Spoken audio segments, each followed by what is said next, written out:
It's pre-match preview time. It's Southampton versus Bournemouth tomorrow. It's like a little mini vlog this. I'm on my way to meet Football Dad for a quick morning coffee. It's 8 o'clock. I've got an hour before work. So before I go and get to work, we're going to go and chat football with Dad. We're going to preview the game tomorrow. Going to look ahead at all the statistics around this one.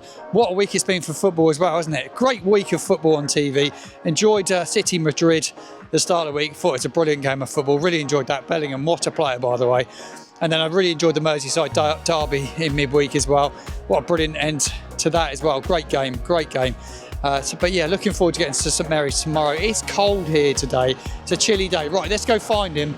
Let's go find Football Dad. We'll have a coffee and we'll chat all things Saints Bournemouth.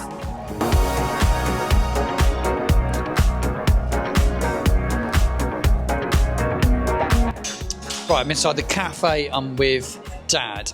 He's coming to the game tomorrow. Bournemouth tomorrow at St Mary's. Thoughts on this one? Is it a rivalry or is it not a rivalry? It's a rivalry, but not a local derby, in my opinion. But New Forest derby? No, because Bournemouth's not in the New Forest, so no, it's not even that. Get in the comments box below. Give us your thoughts on this one. A few of the Southampton fans call it Bournemouth. Bournemouth don't seem to like us particularly. I actually tried to get a few Bournemouth fans, fan channels actually on the channel this week, but it's been hard to get hold of any. There's not loads of fan channels that responded to me anyway. But never mind. I'm here with Dad. We're talking about the game. Bournemouth 7th place in the division. They're flying, aren't they, under their manager Andoni Iraola. He got manager of the month. David Brooks, player of the month.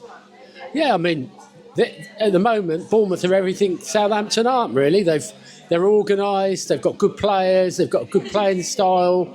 And to be honest with you, I'm staggered how well they've done. And hats off to them. Do you think it's down to the manager, or do you think it's a bit of recruitment? I think it's down to a lot of things. I think it's down to good recruitment, good manager, steady ship. It's everything that Saints aren't. We think we used to be maybe under Ronald Koeman, maybe going back to the Koeman days. Yeah, I think Koeman and Pochettino. Since then, it's been going downhill, and I would say gradually, but it's accelerated this season dramatically. Yeah, it has accelerated a lot. Southampton knocked out the FA Cup last weekend at the hands of Burnley. Spoke about it a lot on the channel. We won't go into too much detail. It was a disappointing defeat, wasn't it, to lose to a championship club in the FA Cup. You want to get a bit of momentum after the Ipswich game, chance to kick on. It's just a shambles. The sooner this season's over, it's the better, really. I mean, the fans are sticking with them, but they don't really deserve it, to be honest with you. 14 games to go now in the Premier League. There's 14 games to go, 10-point gap to safety. It does look pretty bleak, doesn't it? Well, yeah. I mean, if we had a miracle tomorrow and we got 3 points and we got 3 points against Bournemouth, then it looks better. But I can't really see it coming. I just can't. I'm not convinced about the new manager. Yeah, let's talk about the new manager. He had his press conference yesterday. He did it Thursday, so it was yesterday lunchtime he did it. I watched it live. I've watched back the 10:30 segment, which is a total waste of time. Why they did the 10:30 segment, I don't know. Just put it all out in one go. I know a few of the written media get that opportunity at the back end of it. He spoke about Flynn Downs. They've not resolved that situation. He won't be involved tomorrow. Seems like he's still with the under-21s. Just touch upon that situation. Well, from my experience in life, there's two sides to a story. Obviously, the club have spun it, that it's all down to him. He wanted to move to Ipswich. But the question I would ask is, why was it ever mentioned that he might go... Why is it in the public domain? Yeah, absolutely. Really unprofessional. And I kind of wonder if the club had sort of indicated that maybe he could go out on loan. And when push came to shove and it was Ipswich, they said no. I haven't got any evidence of that, but none of it really stacks up. But you've got to have I wouldn't say he's one of our best players, but you've got to have everybody available when you're struggling, and he's not, and they haven't done that. Yeah, it's not a good situation. I spoke about it on the channel early on in the week. I've done a video on it. If you want to check it out, go check it out. I'll give you my thoughts on it. I don't think it should have ended up in the public domain. I just think the pile on him the last week has just been unfair. You don't need it. You need everyone because the fans are always going to jump on the play because everybody wants everybody giving 110%. And if I don't think anyone's not giving 110%, they're going to get called out. But there are players on the pitch that have not given 110% this season. Let's be honest about it. No, I would have said probably 90% of them haven't given 100% every game. Yeah. I mean, the Brentford game was one of the lowest moments I can ever remember. It was woeful, and hardly anybody. Apart the one player that always gives 100%, in my opinion, is Walker Peters, and I think we're lucky that he stuck with us as long as he has. But I was thinking about it. The whole problem really stems back to the fact they didn't replace Che Adams. Yeah. They brought in Diaz and Archer. Diaz scoring goals at Sheffield United. Surprise. Because Sheffield United are playing him in the position he's good at, which we never did. Most of the season we've not played with a target man. Absolutely ridiculous. But if you want to talk about goal scorers and target men, talk to us. I've got He's got some statistics. He's got a few notes in his notebook here this morning. Yeah, I was looking back at players that have played for Saints and Bournemouth, and two stand out above all others: Ted McDougall and Phil Boyer. Well, they played for both clubs. Yes, they did. Yeah, Ted McDougall scored 42 goals in 86 appearances. Not a bad return, is it? Not a bad return. We could do that right now, couldn't we? Phil Boyer, listen to this one: 139 games, 44 goals.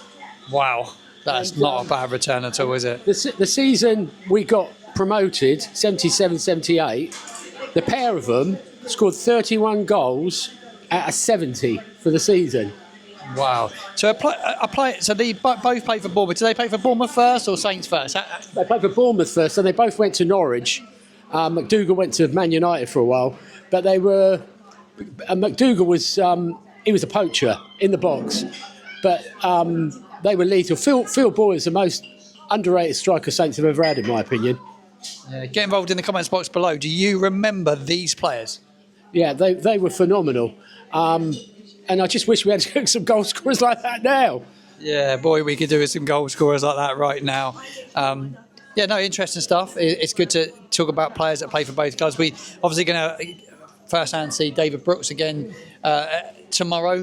There's no doubt that he'll start tomorrow. He's been in the starting 11. He's been phenomenal the last couple of weeks. Yeah. I didn't really think, I'll be honest, I didn't actually think he really set the world alight here last season when he came down here. But obviously he's been through a lot. Yeah, I think he was still getting over his illness, and he's been very courageous. And you've got to hand it to him. He's a top lad, without question. And I am really, really pleased for him. Yeah, he's a great lad. Good friends with Aaron Ramsdale as well. 48 points Bournemouth picked up last season in the Premier League. They're looking to get their best ever return from a campaign ever in their history in the top flight. Quite incredible, isn't it? Unbelievable. Unbelievable. I mean, I remember the days in the third division when them and Brighton were fighting to get promoted, and that was when McDougall was playing, and they were always a small club, and they punched above their weight. They've done the right thing. Them and Bournemouth at Brighton have done everything that we haven't, and our owners need to take a good long look at themselves, really. Yeah, they do. Get involved in the comments box below on that one as well. Right, the head-to-head on this one. Historically, this fixture at St Mary's has been evenly matched. 1-2, drawn 2, lost 2. But Bournemouth have won the last 2 head-to-heads against Southampton. The hot stats, Southampton have conceded a league-high average of 1.27 goals in the first half of Premier League home games this season. That hasn't been great at home. We leaked too many goals. I thought we'd be a lot tighter under this new manager. I didn't expect us to concede the goals we have done, especially the one against Burnley at the weekend as well. Yeah, well, the defence, you're struggling for centre halves, and you're not playing Bella Coccia. Now, he's been on the bench, so if he's on the bench, then he's worth being involved, then surely you give him a game. Maybe this new manager is stubborn, I don't know.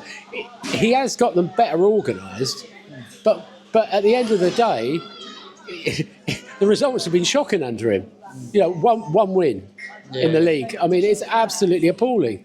I come back to it. I'm not convinced he's the man for the job at the moment. He's got a lot to prove. I think he's got a lot to prove yet as well. There's But like we say, he's got a run of games now. There's 14 Premier League games left. There's no cup. It's just Premier League games left. And it's a sellout tomorrow at St Mary's, which is incredible. Tickets are on the ticket exchanges. The only way you can get a ticket tomorrow. Quite incredible that. Talking about their manager and how good he's done. We talk about our manager, but you talk about Iriola and what he's done down at Bournemouth. Obviously, every time there's a manager sacked now, they're going to be looking over their shoulder, aren't they? A bit like we were under Maurizio and under Ronald. We were constantly looking over our shoulder, weren't we? Yeah. The same thing will happen. Yeah. I mean, I was talking to a friend of mine who I've known for donkey's years, and he's a Bournemouth fan, and he's saying they're at their peak now, and they are because the manager will get picked off, the best players will get picked off. We've all been there. It's going to happen with Brighton as well, and it's how long they can maintain the level they're at. I think the Premier League has got more and more difficult to survive in, obviously, and the clubs that do well for a while, they will lose their players, no question. Yeah, Spurs will sack and Postecoglou at some stages. There's no doubt about that. Can they get European football? Bournemouth, I think, got a sneaky feeling they will.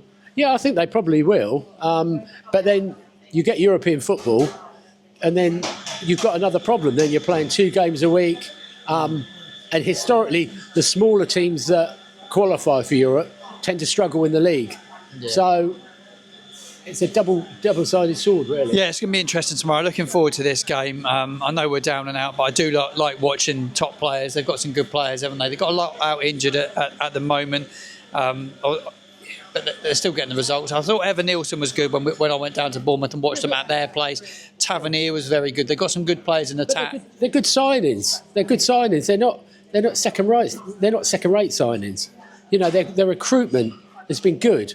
And it comes back to how appalling our recruitment has been over the last 3 or 4 years, really. Yeah, our recruitment hasn't been great at all. We're coming to the end of this pre-match preview of Southampton versus Bournemouth tomorrow. Just going to trouble you for a score prediction. We'll be talking. It'll be on the matchday vlog tomorrow. Whatever happens, Dad's coming with me tomorrow, so it'll be on the matchday vlog. But get involved. Give me your score predictions in the comments box below. Give me your thoughts. I'm going to go with a sneaky 2-1 win, Saints. Well, I'd like to think. I mean, even if we've got a draw, I'd be happy, which is pitiful, really. But I think we'll lose 3-1. Yeah, he thinks we're going to lose 3-1. Right. Thank you all for tuning in. Slightly different pre-match preview today. Join me tomorrow for the matchday vlog. If you're not subscribed to the channel, go subscribe to this channel. Smash a like on this video as well. Thank you to all my members that have joined YouTube in the last couple of weeks. And if you want to become a YouTube member, see the link in the show notes below. You can become a member and get exclusive content from the Football Martin channel as well. The Chapel tier is well worth joining. So massive shout out to everybody that's joined that in the last couple of weeks. Your support means the absolute world. I will see you again tomorrow, Saturday, for the matchday vlog of Southampton versus Bournemouth.